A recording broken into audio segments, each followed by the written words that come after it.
8টা থেকে 8:30টার সময় আমাদের কক্সবাজারের সুগন্ধা পয়েন্টের সামনে সিগাল হোটেলের অপোজিট সাইডে একটা বিচ সংলগ্ন একটা হত্যাকাণ্ড হয় এবং এই হত্যাকাণ্ডে গোলাম রাব্বানী টিপু, খুলনা 4 নম্বর ওয়ার্ডের সাবেক কাউন্সিলর, তাকে মাথায় আগ্নেয়াস্ত্র ঠেকিয়ে গুলি করা হয় এবং সেখানে উনি মানে পড়ে যায় মাটিতে এবং সেখান থেকে হসপিটালে নিয়ে গেলে তাকে ডাক্তাররা মৃত ঘোষণা করে।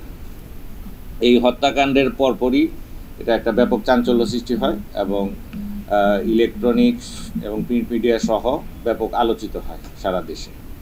তো আমরা কক্সবাজার জেলা পুলিশ এই হত্যাকাণ্ডের পরপরই আমাদের অফিসারদের নেতৃত্বে বেশ কয়েকটি টিম আমরা ভাগ করে বিভিন্নভাবে এই হত্যাকাণ্ডটাকে পর্যালোচনা করি। হত্যাকাণ্ডর পরপরই বিষয়টা একটু ক্লুলেস মনে হলেও আমাদের দক্ষ অফিসাররা এই ক্লুলেসটাকেই আসামি শনাক্তকরণ সহ এই কিলিং মিশনে যারা জড়িত ছিল তাদেরকে গ্রেপ্তারে সক্ষম হয়। আমরা গত পরশুদিন এই আসামিদেরকে সিলেট বিভাগের মৌলভীবাজার জেলার জুড়ি থানা থেকে আমাদের অতিরিক্ত পুলিশ সুপার সদর সার্কেল সে ফিজিক্যালি তার নেতৃত্বে আমাদের সদর মডেল থানার যে টিমটা গিয়েছিল তারা আসামিদের গ্রেপ্তার করতে সক্ষম হয় এবং গতকালকে আসামিদেরকে আমরা কক্সবাজারে এই টিমই নিয়ে আসে এবং আসামিদের শনাক্ত মতেই, আসামিদের দেওয়া তথ্য মোতাবেক এবং শনাক্ত মতে আমরা হোটেল কক্স কুইন রিসোর্টের 208 নম্বর রুমের ফলস ছাদ ভাবে যে বাথরুমের যে ফলস ছাদ সেইখান থেকে আগ্নেয়াস্ত্র, এই হত্যাকাণ্ডে ব্যবহৃত আগ্নেয়াস্ত্রটিও আমরা উদ্ধার করি এবং আগ্নেয়াস্ত্রের ইউএস মেড পিস্তল এবং আগ্নেয়াস্ত্রের থেকে আমরা ম্যাগজিন থেকে আমরা 4 রাউন্ড গুলিও উদ্ধার হয় এবং এই গুলির খোসার সাথেও আমরা আপাত দৃষ্টিতে যে ব্যবহৃত এবং ঘটনাস্থল থেকে যে উদ্ধারকৃত যে গুলির খোসাটা সেটাও আমরা মিলিয়ে মোটামুটি আমরা নিশ্চিত হই যে এইটাই হত্যাকাণ্ডে ব্যবহৃত আগ্নেয়াস্ত্র।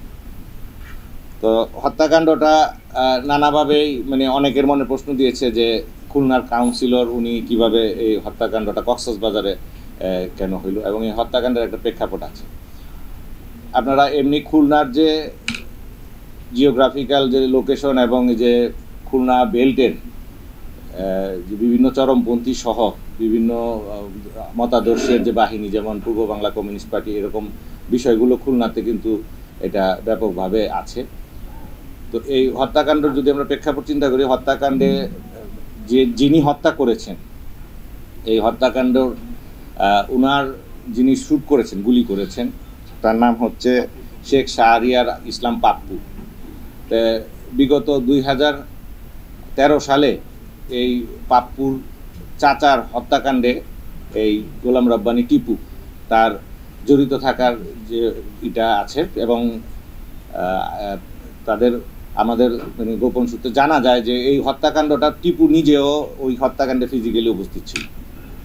সেইটার একটা বিষয় আছে, এখানে একটা শত্রুতা এবং ক্ষোভ তৈরি হয় এবং স্থানীয় আধিপত্য এবং প্রভাব বিস্তারের দ্বন্দ্বকে কেন্দ্র করে সার্বিক বিষয়টি মিলিয়েই এই হত্যাকাণ্ডর মোটিভ মানে হত্যাকাণ্ডটা সংগঠিত হয়েছে এবং এটা একটা পূর্ব পরিকল্পিত এবং খুবই সুকৌশলে পরিকল্পিতভাবে এই হত্যাকাণ্ডটা করা হয়েছে।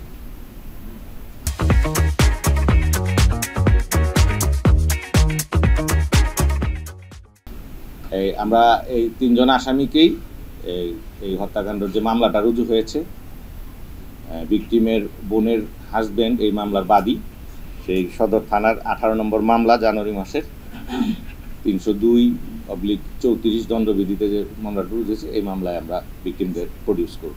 জি, আপনারা জানেন যে গতকালকে আমরা আসামিদেরকে আনতে রাত হয়েছে। আমাদের এটা তো তদন্তের একটা বিষয়, এটা প্রাইমারি আমরা একটা প্রেস ব্রিফিং করছি। এখন এখানে আমরা হত্যাকাণ্ডের কারণটা বলেছি, আধিপত্য এবং প্রভাব বিস্তারের দ্বন্দ্ব এবং পূর্বশত্রুতা। যে ছেলেটা হত্যাকাণ্ড সংগঠিত করেছে, যিনি মানে গুলিটা করেছেন, তার চাচার হত্যাকাণ্ডেই আবার এই গোলাম রাব্বানী টিপু কিন্তু ওই মামলার আসামি। তো এখানে একটা প্রতিশ্রুতি স্পৃহাও কাজ করেছে এবং ওই যে হুজি শহীদুল, যাকে শাহরিয়ারের যে চাচা, তিনিও পূর্ব বাংলা কমিউনিস্ট পার্টির নেতা ছিলেন।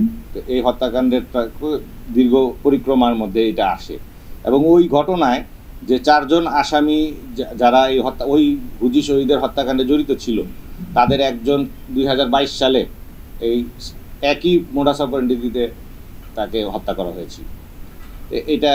এটা একটা বিষয় আছে।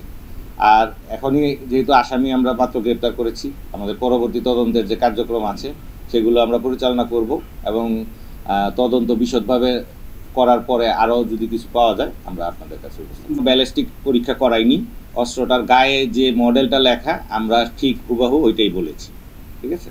আর অস্ত্র যোগানদাতা, অস্ত্রর সোর্স, এটা আমরা তদন্তে আসবে।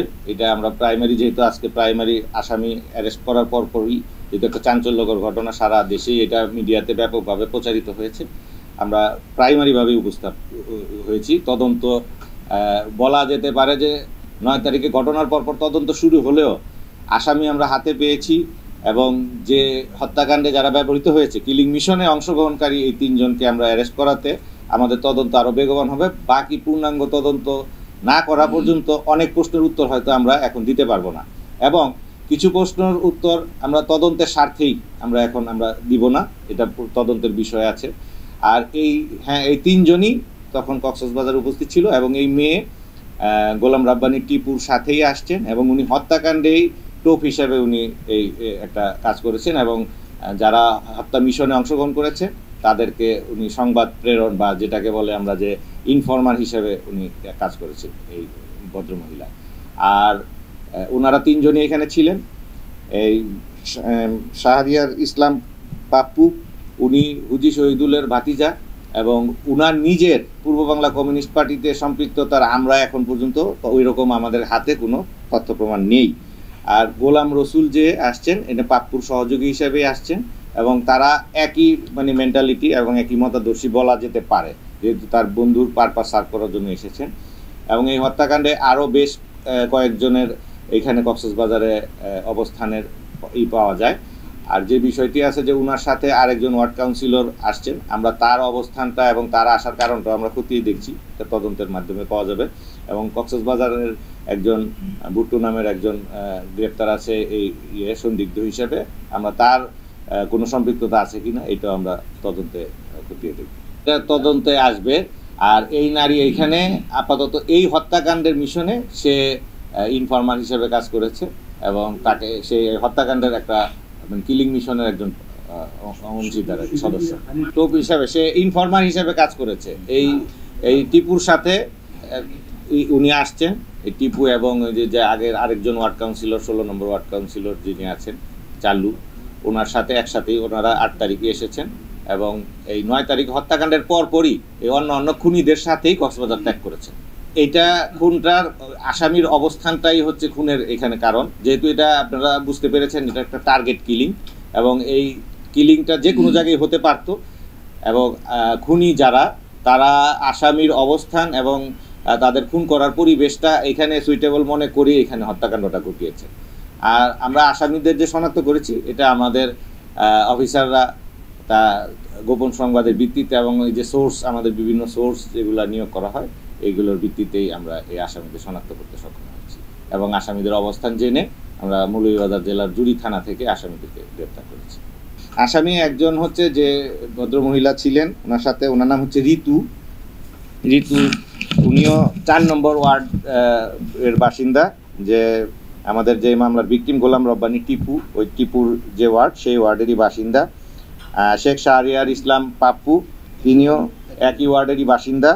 আর গোলাম রসুল আমরা যাকে অ্যারেস্ট করেছি উনি 6 নম্বর ওয়ার্ডের বাসিন্দা, এই পার্শ্ববর্তী ওয়ার্ড। এই 3 জন এবং সন্দিগ্ধ 2 জন আগে গ্রেপ্তার তারা আছেন। সম্পর্ক ছিল বলেই তারা একসাথে আসছে। আরও বিশদ কিছু যদি থাকে এটা আমরা তদন্তে আসবে, পরবর্তীতে আমরা জানাতে পারবো টাইম টু টাইম।